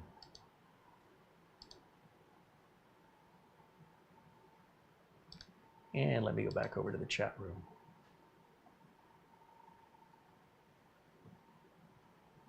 John Williams mentions the CyberGeek mini PC is awesome for everyday use. Thanks for the live stream. You and Mara are awesome. Thank you, John. Compliments will get you everywhere. Glad to hear you're enjoying your CyberGeek mini PC. John Famler says, geez, there's so many incredible options for some computer-related items these days, such as these mini PCs, monitors, and even more NVMe drives. Yeah, it goes on, it goes on, it goes on. Lens Music says, currently unavailable. Was it? I thought it said add to cart. MSA1. Bare bones. $259. Add to cart. It seems like it's available. I view the cart. It's in the cart, ready to be paid. They accept PayPal. Oh, it does not without a CPU. Oh, you got to buy the CPU separately. That explains that low price. So without a CPU, no RAM, no storage. You're just getting the case and motherboard, the ports. Okay, that's why it's so cheap. The good news is, I suppose you could put an AM5 9000 series in it, as long as you can stave off the heat with it. I'd be very concerned about that. Those AMD AM5s, they like to run as hot as they can get. So yeah, that's without a CPU. I've never heard of a bare bones system that didn't come with a CPU. That's really weird. But I'm glad that you brought that to my attention, because otherwise I just made the assumption that you're getting the CPU with that. But yeah, there's no way, because the CPU is probably going to cost you that much all by itself. All right. And so it is. Just, I realize I'm not sharing this with you, but there we go. $259 US without CPU, without RAM, without storage, without an operating system. So the motherboard, the case, all the materials needed to cool everything, all your ports, all of that's there. And then you provide your own CPU, your own RAM, your own storage, your own operating system. Kind of cheaper to just get it already built, if you ask me. What's this weekend deal? What's going on? Venus 790 Pro 385. Is that a deal? Boy, they all kind of look alike on the outside, don't they? Showing that hanging out the back of the monitor with a VESA mount. A little bit about the cooling on that. Okay. Special September promotion. What's that? All products on the event page are 10% off. Free coffee cup with purchase. Activate between September 19th and September 30th. 10% off code. I think that's supposed to be SEPT, but SPET SP. September promotion is the SP, and I bet that was a misspelling. SPET should have been SEPT. But apparently that's the coupon code, misspelled. And these are the items that they are putting on sale. There's a pink one. You're looking for that pink UM773. Promotional price $566, originally $629. This is another UM773 ME edition, whatever that means. The UM780 XTX, we reviewed this one, and I really like this one a lot. 500 bucks, that's a great deal. Great deal. Look at that. You can even get it with 64 gigs of RAM pre-installed, and it's $584. That's fair. The EM780 is super, super tiny. If you remember this, this is only like 3 inches by 3 inches, something really tiny. And it's very powerful. 32 gigs of RAM, 512 gig of storage, and it fits in the palm of your hand. You could put it in your pocket. And then they've got the UN1270 at $315. And they offer a version of it with 64 gigs of RAM and a 1 terabyte solid state drive for $422. The bare bone price, I see. So the bare bone would be no operating system, no RAM, and no storage for $314. Now, we've probably reviewed a lot of these here on the channel, so you would put, you know, my name, CareyHolzman, space, and then whatever the model number is. And if a video of mine shows up, that means I did it. That's how, I can't even remember if I did it. UN1270. Yeah, maybe I did. So if we go to YouTube, let's see. Let me go back to camera 1 for a second. Let me organize my tabs here. UN1270, so YouTube. And then when YouTube comes up, I'll type in CareyHolzman, UN1270, and don't see it. That looks like one we have not done. It should be right at the top unless you misspell it. We've done a lot of Minisforum PCs, and I just can't remember one from the other, unfortunately. So I have to search myself to even know if I did it. Apparently we have not done that one yet. And if it's on sale, if it's, you know, something they're closing out, likely we missed the boat on reviewing it.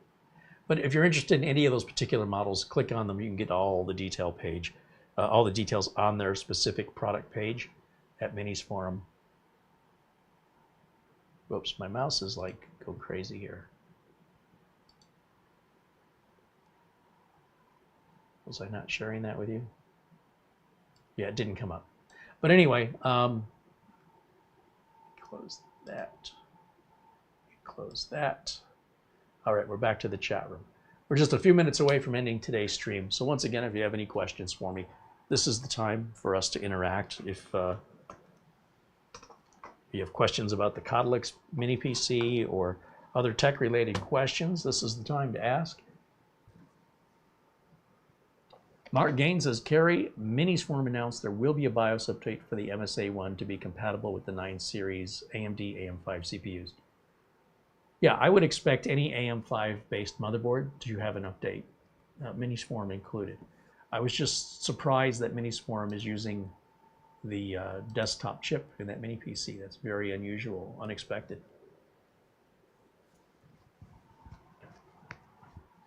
Mike Vision says, CNX stream, you missed my super chat. Oh, did I? Oh yeah, £3 from Mike Visions. He says, hello, Carey, and everyone in chat. Everyone good? Thank you, Mike. Sorry I missed that, and thank you for bringing it to my attention.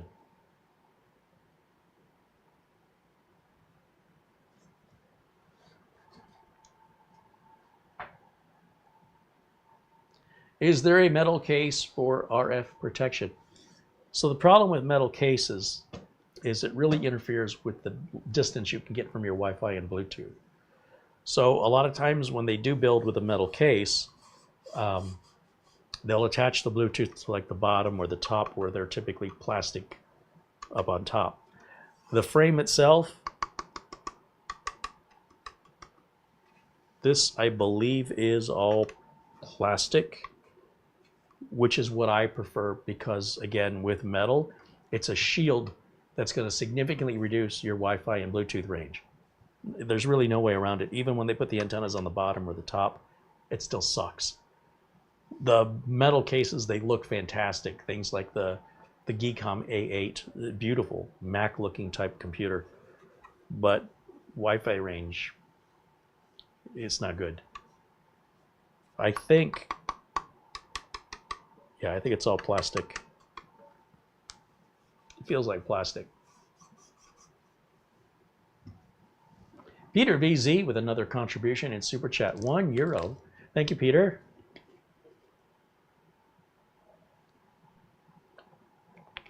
Mike wants to know, why would you have 2 Ethernet ports on the back of a computer? Well, this one does not have that, but people can use their computer as a firewall where you've got your internet going in and your internet going out, and then the computer is filtering everything.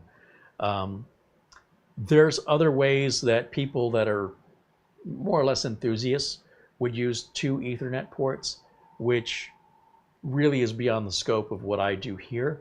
But you could certainly Google that for some examples. But the most popular is to essentially create a firewall using something like pfSense or some other open source software. It's very complex and very technical. And I've never met anyone in real life, I've met people on the internet, but never in real life that's ever used it for that. Whenever I use a computer that has 2 Ethernet ports, I only use one of them. So for me, it doesn't really offer any benefit. But for your enthusiasts, the people who like to tinker around and build their own stuff, they like that. But for the average owner, you'll never use them both. You'll use one or the other. But I appreciate the question. David, I said I have a 7000 fiber optic. Will the Cat 6A cable do well with Eero Wi-Fi 7 and 10 gig card? Yes. You want to use Cat 6A. Category 7 cables, they're a European thing. They're like an ISO standard, which is not, it's not what we use here in the United States. So if you're in the United States, just skip over Cat 7. If you're in Europe, different story. And then of course, Category 8 is now available. And that's it. I don't think there will ever be a Category 9 or 10. I think they've done all they can do with Ethernet cables, with copper. Quote me, I hope I'm wrong, but I think Cat 8 is the end of the line for copper. I just think unless the laws of physics change, you're never going to do better than Category 8. There's some great videos on YouTube that explain all of this stuff that do it much better than I do. If I look over here on YouTube and let's see, we'll search for Cat 6A versus Cat 7.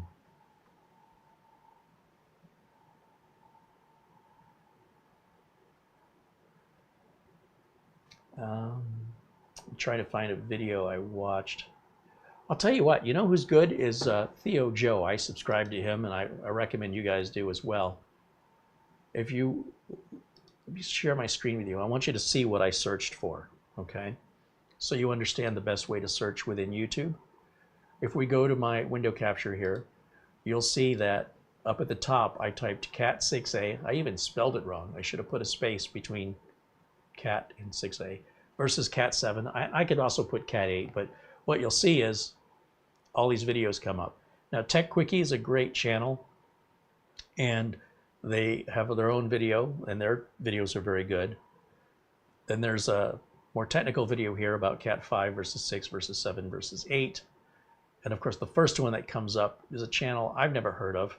But if I scroll down, and by the way, that channel I never heard of might be great. Space Rex is really good if you want to know more about network attached storage, and he's doing a video here on category cables. You notice he skipped over 7. He went from 5E to 6 to 8. Theo Joe does a great job. And if we keep scrolling down,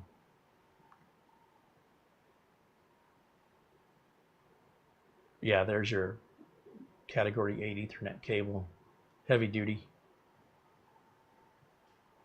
you'll see there's plenty of videos that will get in depth in 20 minutes. Like, I won't spend 20 minutes talking about it, but I could. And these guys know so much more about it than I do. So for me, Cat 6a is all I need. I'm not going to use Cat 7 because it's not a US standard. And Cat 8 is just too expensive and unnecessary for my needs. So that's the logic. Let me go back over to my camera 1 here. And back over to the chat room.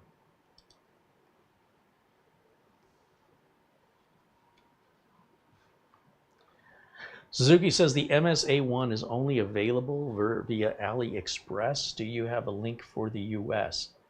Unfortunately, I did show you the Minisforum link for the MSA1, and it appears the only way they're selling it right now is bare bone. That is likely due to their inventory. So if you check back in a couple weeks, maybe 2 weeks, or check back daily at the Minisforum store, bookmark it, check it daily, and see when the inventory changes. I'm sure it's just an inventory issue. You could also reach out to Minisforum support and ask them when they expect to have them back in stock.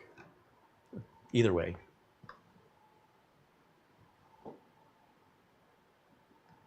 Suzuki said the super chat function disappeared. It should be there.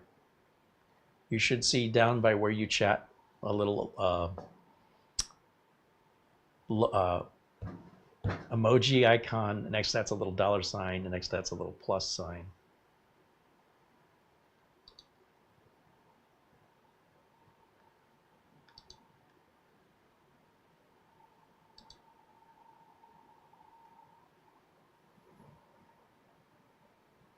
Just looking for any final questions. We've got about 10 minutes left.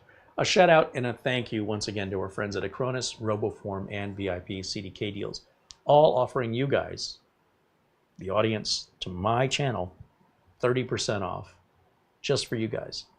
And we're keeping that deal throughout the entire year. Also, RoboForm's 30% discount is for new customers only. RoboForm is a password manager. I don't know where I'd be without it, quite frankly. Instead of bookmarking your favorite site, it just saves it at RoboForm with all your login info. RoboForm can even generate really complex passwords that are just, they look like gibberish. It'll remember them and enter them for you on the site. It can also fill in your address and name and even a credit card number if you want it to. I personally don't put my credit card or social security number in RoboForm. I prefer to enter that by hand. That's just me. I've been using RoboForm over 15 years. I love this product, and it's very inexpensive, and you can install it on any number of devices, no limit. So if you've got a tablet and a laptop and a work machine and a desktop, put it on all of them, log in, and you have access to all of your sites like eBay and PayPal, or where you go to pay your electric bill, your gas bill, your house payment. All those sites you visit regularly, you can create a unique password for each site and let RoboForm remember it. And then when you want to go make your house payment, you just go to RoboForm, click on your bank, and it takes you there, logs you in, enters your username and password, and submits it. And then, unless you have two-factor authentication, which you should have, then you'll get a code on your phone or an email. You log in, you pay your bills. Do that for the credit card companies. You're not going to use the same password. Please, for the love of all that's holy, don't use the same password on everything.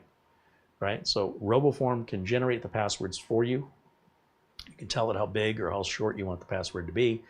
Tell it if you want special characters, uppercase, lowercase. You can control that and let it randomly generate. Not only will it randomly generate, it'll submit it for you. And then it'll ask you, do you want to remember this for next time? And you say yes. And every time you visit that website from that point forward, it enters your username and that unique password that RoboForm made strictly for that one website. It's very secure. Just remember your one RoboForm password that unlocks it. Or in the case, if you have it on your phone, you can use your fingerprint to unlock it rather than a password. Forget what they call that. Check email here real quick. I have been lax on that. Doesn't look like I've missed anything, I don't think. Yeah, I think we're caught up.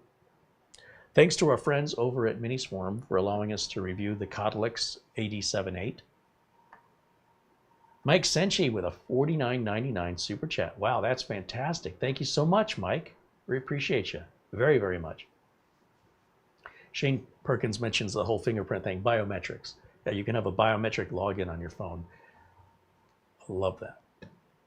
Dave with a $10 super chat says, thanks for your channel. Well, thank you for supporting the channel so we don't have to be a corporate sponsor. You know, we can talk about what we want to talk about, review what we want to review, or what we can afford to review.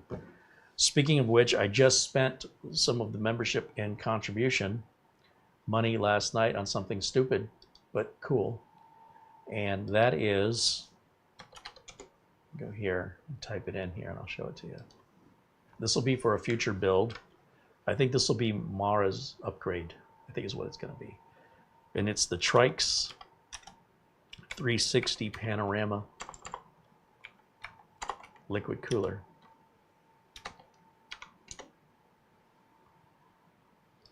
And it's pricey. It's a little bit pricey. Let me share my screen with you. Where's my, there it is.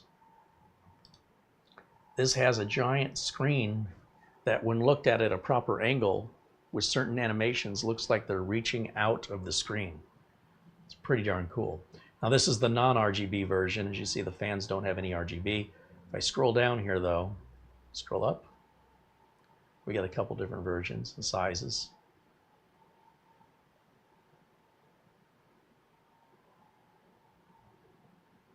It's white and black. I know there's a, let's just click on the white one here that's got RGB, and then there's probably an option for black. There it is. So yeah, $350. But it's got a giant screen on it. And it, like I said, with a certain angle, things look like they're popping out of the screen.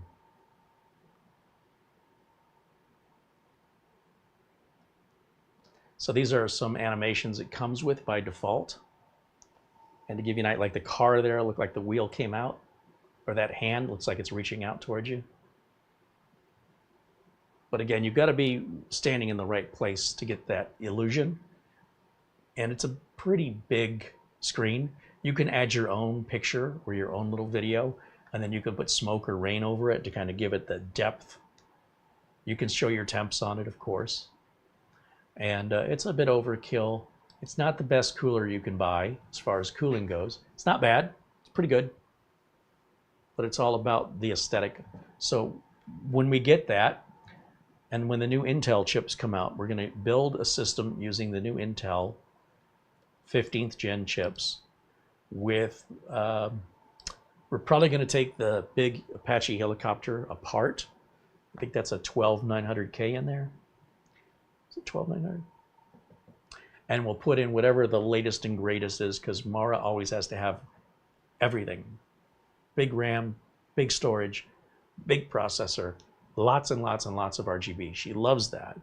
And she doesn't want to lose that on the upgrade. So we'll make sure we keep all the RGB. We're going to replace the cooler that's in there with this giant cooler with the giant screen. And that'll be a future build video. I don't have many build videos planned this year, or even in the months ahead. Just once in a while we'll do one. And so this will be that once in a while. We did buy the MSI Meg boards with the initial intention of upgrading, but with the issues with the 13 and 14900Ks, we're gonna hold off. We'll wait for 15th gen. So that's the plan. If you're curious at what's some of the projects we're working on behind the scenes. And of course, Mara's back there doing all the administrative work in running the YouTube channel, from video notes, the thumbnails she creates, monitoring the chat room, talking with potential sponsors or folks who want us to review their stuff. Then she kind of filters that and brings the stuff to me and says, well, do you want to review this keyboard? I don't want to spend 2 hours talking about a keyboard. They have 4 to choose from. You know, send me all 4. Tell them to send me all 4. Then we can review all 4 keyboards. But you know, they want to send us one, and they want us to do a dedicated video, and it's a $40 keyboard, and they're not paying us. I don't think so. So stuff like that, she filters through and finds the appropriate products that would be ideal for us to review, that are a little bit more in depth to test than just one single inexpensive keyboard. You know, I love this keyboard, but it's Bluetooth. And the problem is it won't work in the BIOS. This keyboard won't work until Windows loads. And unfortunately, they don't make a regular wireless version of this. You can either wire it or you can have it Bluetooth. That's it. The mouse, on the other hand, this can run on Bluetooth or on regular Wi-Fi. So I don't know why they didn't just, not Wi-Fi, but wireless 2.4. I don't know why they didn't make this wireless 2.4, because if they did, it would work just like a wired keyboard, meaning I can get into the BIOS or, you know, before Windows loads in the command prompt. This has to have Windows loading to load the Bluetooth driver for this keyboard to connect. Drives me crazy, but it looks cool on camera. Stupid reason. $200 keyboard. $100 mouse. The mouse connects wirelessly like it should. The keyboard is only Bluetooth. So I guess this is intended really for Apple owners and tablet owners, I guess. Drives me nuts. Why isn't my keyboard working in the BIOS? Oh yeah. You know when you got to hit delete to get into the BIOS, you hit delete? Yeah, it doesn't work because it's Bluetooth and you haven't loaded the Bluetooth driver yet. So how do you get into the BIOS? I got to grab my spare keyboard and plug it in temporarily and use this keyboard here to log into the BIOS, make my changes, and then I unplug it. So stupid. All right. One more look-see here in the chat and we'll wrap it up for today.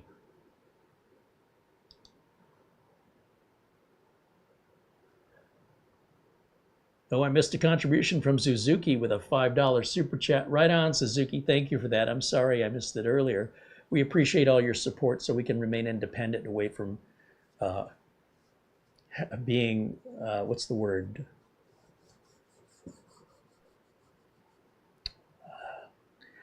Relying on corporations is something I don't want to do. And especially if a corporation's paying us and telling us what to say and what to do, and then we have to show it to them. We can't go live. They have to see it and approve it. If they don't like it, we have to make changes. We have to publish it by a certain date or we don't get paid. I don't want to be in that relationship. So everything we do here is independent. And we either buy the products using your contributions or the products are sent to us for free without any obligation in exchange for an honest review.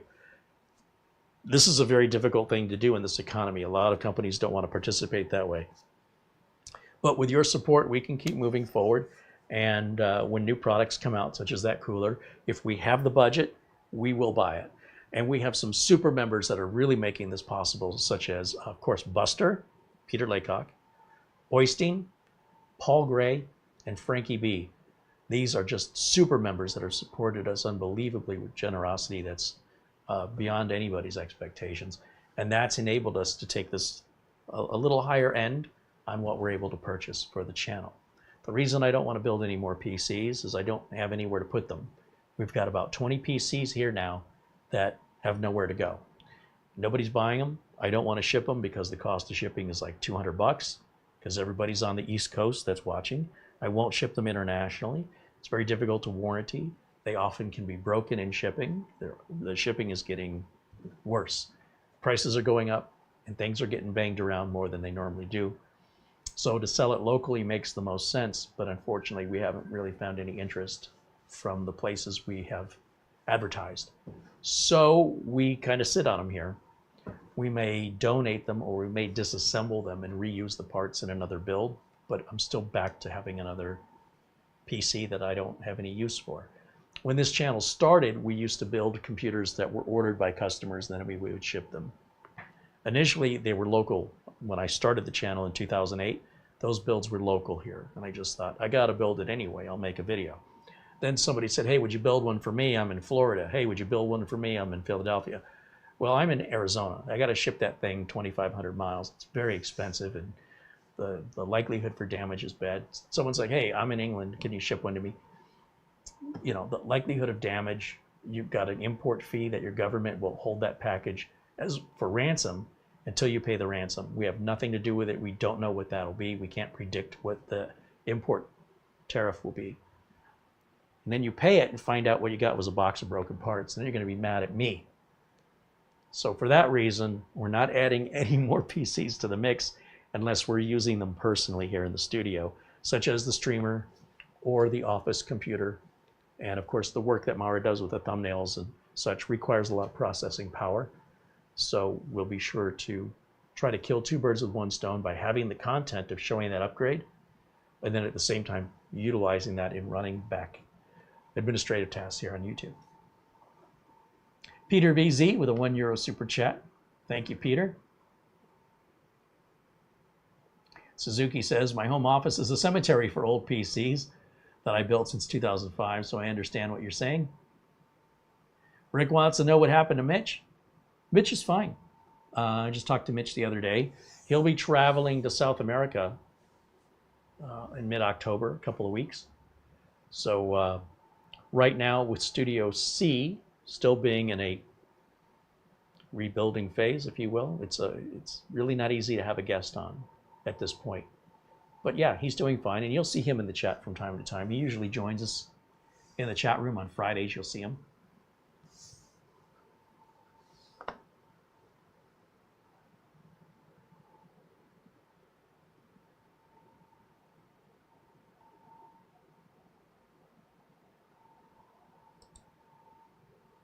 Okay, well, that'll wrap it up for us for today. Our thanks, of course, to Mara for all the work she does in the background.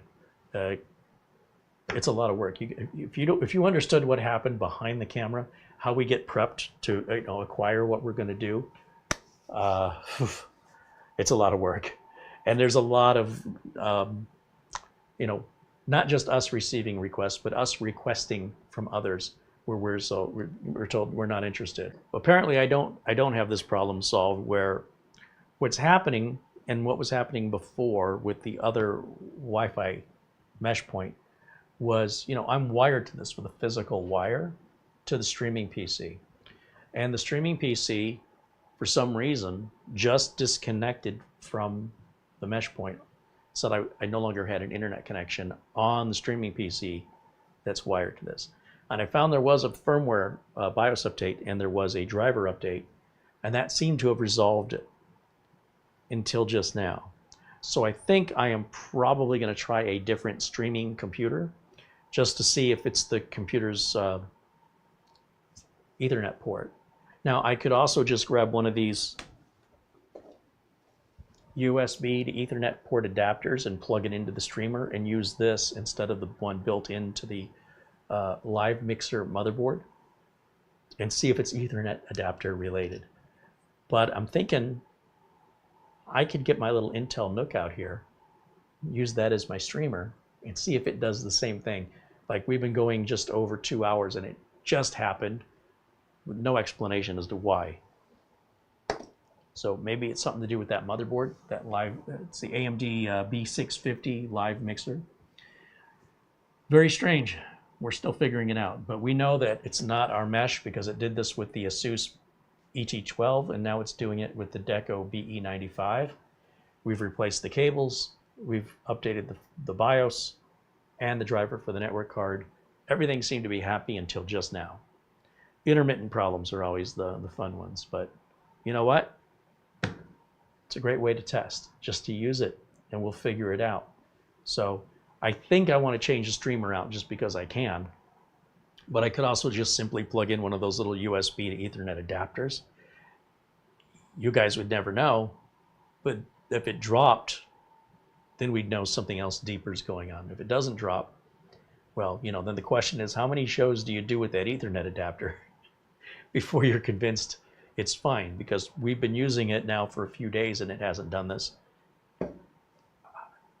What can you do? These videos are live, and you get to see exactly some of the frustrations and struggles that not only about showing off the products and trying to cover everything and the technical side of things, but also just something as simple as streaming. So in any event, thanks to RoboForm and Acronis and VIP CDK deals, they all offer you 30% off. All the details are in the video notes below the video. Also, if you're interested more about the Codlix, we've got that link to Amazon. It's got a $112 off coupon right now.